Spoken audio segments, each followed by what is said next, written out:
Good evening and welcome to the Whiskey Lovers Society with me, Gert Retief, and tonight we are talking Glendronach. Now, Glendronach over the last couple of years, maybe 2 years, have been in the same category as the Macallans. People love them, some people hate them, some people used to love them, but with the changes at Glendronach and a lot of politics around the changes. Now, I'm not going to be talking about the politics. This is not a political channel. This is a whiskey review channel. So chill filtration, color, and all of those things, I'm going to push it aside, and I'm just going to enjoy a whiskey. Now, this one is the Glendronach cask strength.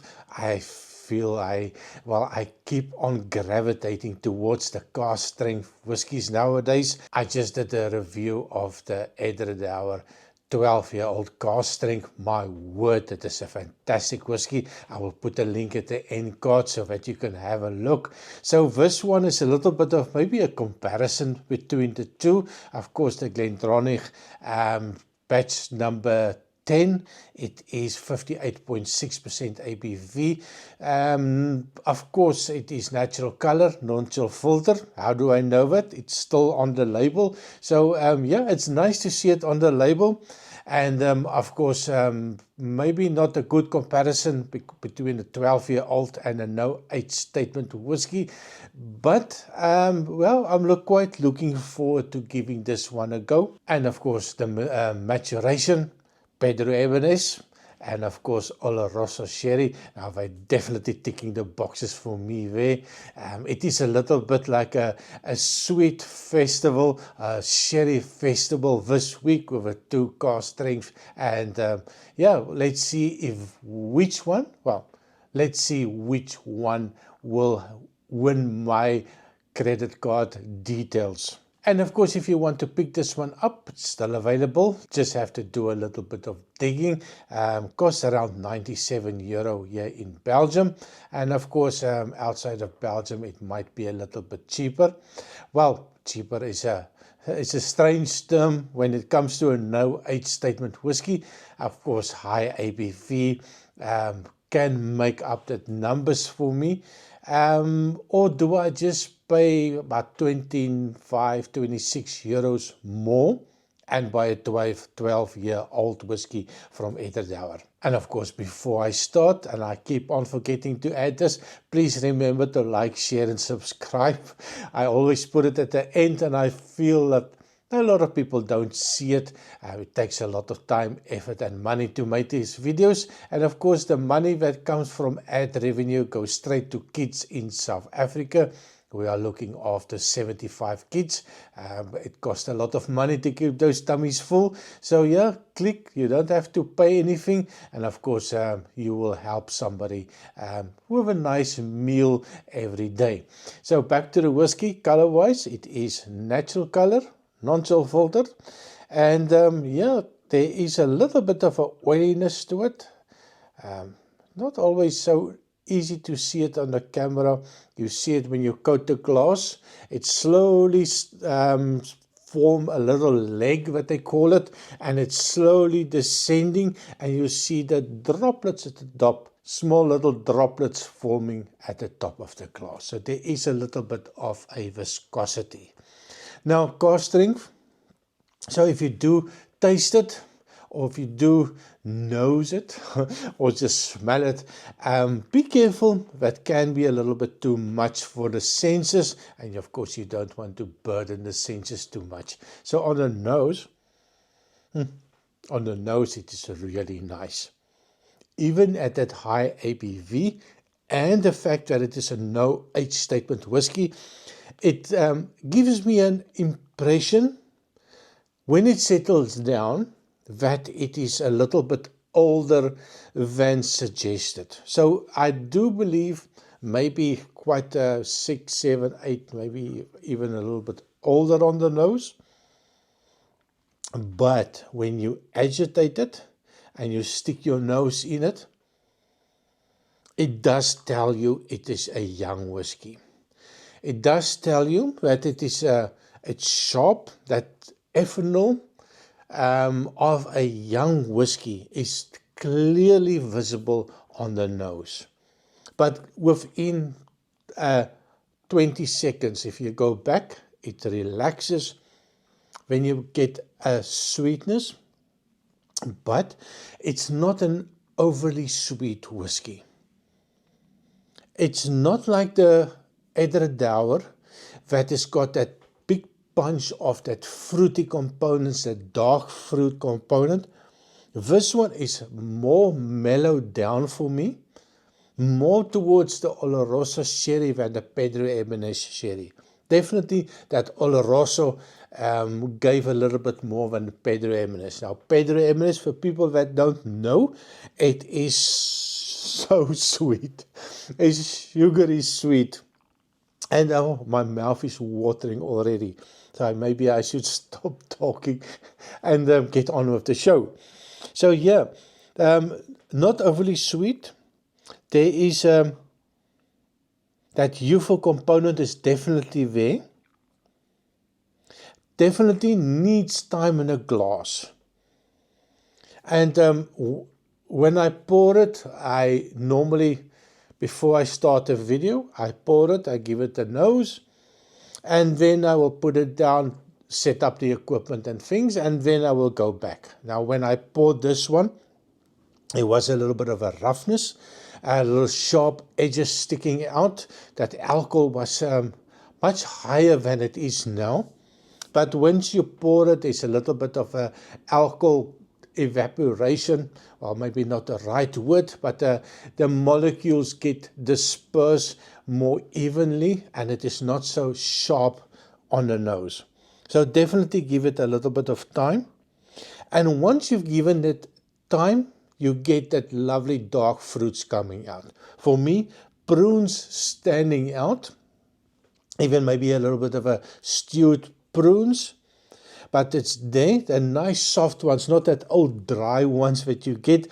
The ones is just perfect premium prunes. And then you get a little bit of that raisin notes coming through.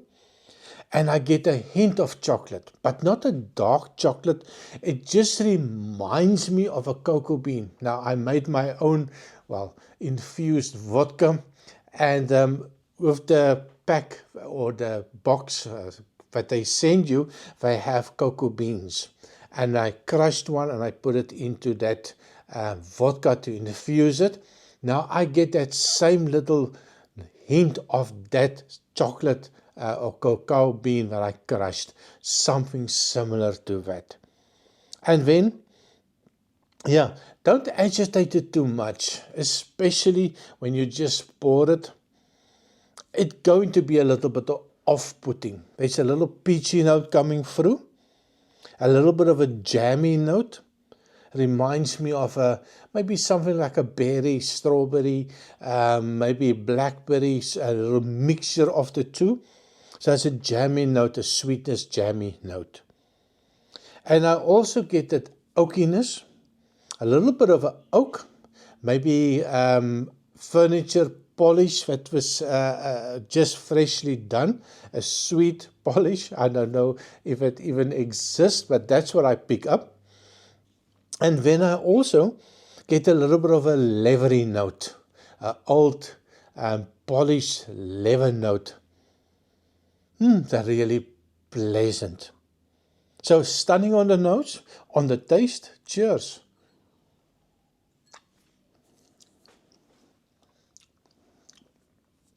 Woohoo!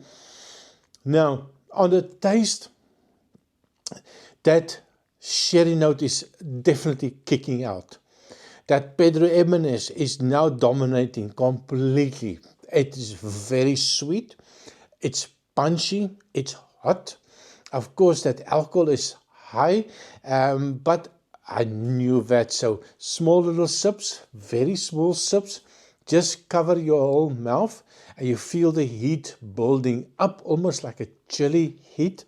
And then you are left with this fantastic sweetness, that dried fruit, that raisins kicking in, the plums kicking in, that prunes kicking in, and maybe a little bit of a date kicking in. So it is sweet, so much sweeter than from the nose. Going into the taste, it just elevates all of those notes. Now the alcohol, it is high, but it's not unpleasantly high. Small sips, of course, is much easier to cover the mouth and of course not to burn everything. I think if you do take a big sip on this one, it's definitely going to be too much for the senses. And of course, like a lot of people that follow my channel, we don't like bitter notes or overly tannins whiskey. This one has got almost zero tannins, zero bitterness. So good cask management, but of course it is a no age statement whiskey, so we don't know how old it is. Maybe somebody knows in a chat, or leave a comment. Maybe you can tell me exactly how old the whiskey is in this one. So lovely from nose to taste, it is really nice. Let me just try one more time. I do like this one, and personally, I would not add water to this one. For me, it's not about how much I can drink, but for me, it is about the pleasant experience that I get when I have a whiskey after a long day of office work. And I can sit back and just relax and take a small dram like this, spend an hour on it, small sips, and just enjoy it. Sometimes, if you add water to this one, it loses something. Sometimes it elevates the nose, but it loses something on the taste, or sometimes it loses something on the nose, and in the taste it makes it a little bit nicer, a little bit more enjoyable. Now I am going to add a little bit of water, sacrilege at this stage for me, but I'm not going to add a lot. I would suggest this one a couple of drops at a time. Once you have achieved the perfect level, stop. Don't think you're going to try just one more drop. No, stop. So I am going to add in this one 4 drops. It is not a big dram that I have here, but 4 drops is a good start. Well, a drop at a time is actually better, but I know this whiskey, I know it can take a little bit of water. And if I put water in this one, it does take away some of that lovely flavors. Now it does proof it down, but I'm not constantly going to sit and wake it up, shake it up, and get that volatility out of the glass. I'm going to let it settle down. Then I'm going to go in, and it is lovely. Now once you put that water in, there's no going back. Now, a little bit subdued, that youthfulness is slowly disappearing. It could take another couple of drops of water, not going to do that. But on the taste, let's see, cheers.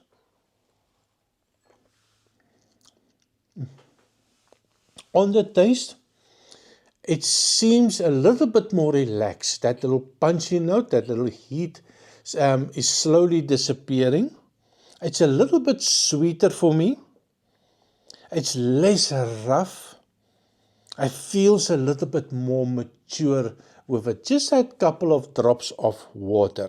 That dried fruit component is really nice. It's friendly. It's super sweet.